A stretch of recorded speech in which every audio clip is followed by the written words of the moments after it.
Brazil کے شہر Rio دی جینیرو میں واقع یہ شاہکار پتلا، جسے ہم نجات دہندہ دی کرسٹ ریڈیمر کے نام سے جانتے ہیں، اور اسے حضرت عیسیٰ علیہ السلام کا مجسمہ بھی کہا جاتا ہے، اس کو کیسے تعمیر کیا گیا اور کیسے یہ دنیا کی 7 عجوبات عالم میں شامل ہوا، یہ سب حقائق آپ جانیں گے ہماری اس ویڈیو میں۔ ہسٹ ویژولز کی ایک اور نئی ویڈیو میں آپ سب کو خوش آمدید۔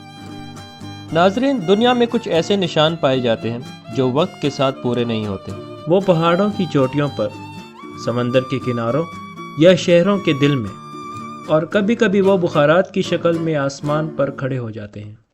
ناظرین، یہ بات ہے آج سے لگ بھگ 175 سال قبل کی۔ ایک پادری جس کا نام تھا ماریو بوس، اس نے اس مجسمے کو بنانے کا منصوبہ بنایا، لیکن کہتے ہیں کہ کچھ خواب انسان دیکھ تو لیتا ہے لیکن ان کو پورا کرنا انسان کے بس میں نہیں ہوتا۔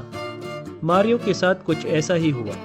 سن 1850 اس وقت برازیل کی شاہی حکومت کے سامنے اس منصوبے کو رکھا گیا، لیکن حکومت نے اس کو مہنگا سمجھ کر منظور نہیں کیا۔ لیکن بات یہاں ختم نہیں ہوتی۔ کہتے ہیں کہ اگر کسی بھی خواب کو پورا کرنے کا پختہ ارادہ کر لو تو قدرت بھی اس کو پورا کرنے میں آپ کی مدد ضرور کرتی ہے۔ ناظرین، وقت گزرتا گیا، صدیوں کا فاصلہ بن گیا، اور پھر 1921 میں اس خواب نے پھر لوگوں کے دلوں میں جنم لیا۔ لوگوں نے سوچا کہ ایک ایسا مجسمہ بنایا جائے جو ہمارے ملک کو ریپرزینٹ کرے، برازیل کی شان بن جائے۔ شہر کی بلند وادیوں پر ایک ایسا محافظ جو لگے کہ دیکھنے والوں کو گلے لگا رہا ہو۔ سن 1922 ہیٹر دی سلوا کوسٹا، چائنیز انجینئر کی رہنمائی اور فرانسیسی مجسمہ ساز پال لینڈوسکی کی تحقیق سے وہ خاکہ جو اس وقت لوگوں کے ذہنوں میں تھا ایک بار پھر حقیقت کا روپ لینے لگا۔ جب فنکار سلوا کوسٹا نے ابتدائی خاکہ بنایا تو سب نے جان لیا کہ یہ تعمیر عام نہیں ہوگی۔ یہ کام ان لوگوں کا تھا جو مشکل چیلنج کو قبول کرتے تھے۔ اس کے ذہن میں ایک ایسا مجسمہ تھا جو دور دراز علاقوں سے بھی نظر آئے، لیکن سب کے ذہنوں میں ایک سوال تھا کہ ایسا مجسمہ کس طرح بنایا جائے۔ چونکہ پہاڑ پہ براہ راست تعمیر کرنا خطرناک بھی تھا اور ناممکن بھی لگتا تھا، اس لیے فیصلہ ہوا کہ ہر حصے کو پہلے نیچے بنایا جائے گا اور پھر ٹکڑوں کی صورت میں اوپر پہنچایا جائے گا۔ لیکن ناظرین، یہ فیصلہ جتنا آسان سنائی دیتا ہے اتنا ہی محنت طلب اور خطرناک تھا۔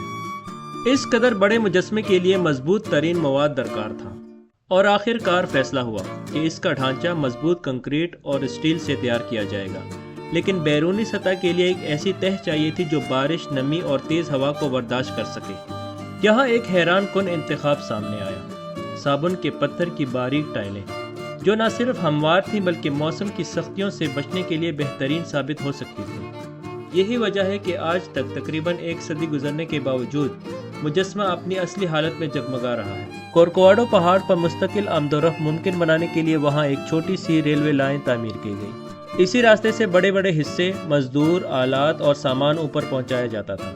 سب کارکن روزانہ کئی کلومیٹر کی بلند چڑھائی طے کر کے کام کی جگہ پہنچتے تھے۔ بارشیں، تیز ہوائیں، دھند اور ہر موسم ان کے سامنے رکاوٹ بنتا، لیکن ان کی ہمت کم نہ ہوتی اور نہ ان کے جذبے کی حرارت۔ ناظرین، پہاڑ پر کھڑے ہونا بھی بعض اوقات اتنا مشکل ہوتا کہ زمین پر بیٹھ کے کام کرنا پڑتا، جہاں ذرا سی پھسلن زندگی اور موت کے درمیان فاصلہ ختم کر سکتی تھی۔ وہاں ان لوگوں نے نہ صرف کھڑے ہو کر بلکہ چڑھائی کی حالت میں چنائی اور پتھر کے جوڑوں کا کام کیا۔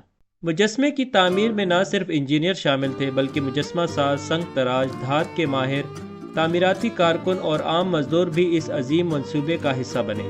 فرانسیسی مجسمہ ساز پال لینڈوسکی نے چہرے اور ہاتھوں کے خاکے تیار کیے۔ ناظرین، یہ حصے پہلے مٹی سے بنائے گئے اور پلاسٹر میں ڈھالے گئے، اور بعد میں انہیں پتھر اور کنکریٹ میں تبدیل کیا گیا۔ اس مجسمے کا چہرہ ایسا بنایا گیا کہ نیچے کھڑے ہوئے لوگ بھی اس کی نرمی، محبت اور کرم کی جھلک کو محسوس کر سکیں۔ جب بازوؤں کے بڑے بڑے حصے جوڑے جا رہے تھے تو اس وقت تیز ہوائیں مستقل رکاوٹ بن رہی تھیں۔ ایک لمحے کی لرزش بھی کئی ٹن وزنی حصے کو گرا سکتی تھی، لیکن ٹیم نے اپنے حوصلے اور مہارت سے یہ مرحلہ بھی مکمل کیا۔ اونچائی پہ کھڑے کارکنوں کی انگلیاں سن ہو جاتی، لیکن وہ رسیوں کو مضبوطی سے تھامے رکھتے۔ ہر بولٹ، ہر کنکریٹ کی پرت، ہر پتھر ان کی عزم کی گواہی بن کر جڑتا رہا۔ سن 1931 میں آخر کار وہ لمحہ آیا جس کا ہر کارکن، ہر معمار اور ہر رہنما برسوں سے انتظار کر رہا تھا۔ جب غلاف ہٹا تو پہاڑی کی چوٹی پر پھیلے بازو والا مجسمہ روشن دھوپ میں چمک رہا تھا۔ لوگ حیرت سے اسے دیکھ رہے تھے۔ جیسے کائنات کے اس حصے میں کوئی نئی روشنی اتر آئی ہو۔ اس دن پہاڑ، شہر، سمندر اور آسمان سب گواہ تھے کہ جب انسان ایک خواب کے پیچھے اپنی پوری طاقت لگا دے تو وہ پتھر کو بھی زندگی دے سکتا ہے۔ ناظرین، دنیا بھر کے لوگ اس معجزاتی تعمیر کو دیکھنے آتے ہیں۔ کوئی اسے فن کا شاہکار کہتا ہے تو کوئی عقیدت کا نشان۔ لیکن سچ تو یہ ہے کہ پہاڑ کی چوٹی پر کھڑا یہ مجسمہ ہر آنے والے کو ایک ہی بات سمجھاتا ہے: انسان جب چاہے تو خوابوں کو پتھر میں تراش سکتا ہے۔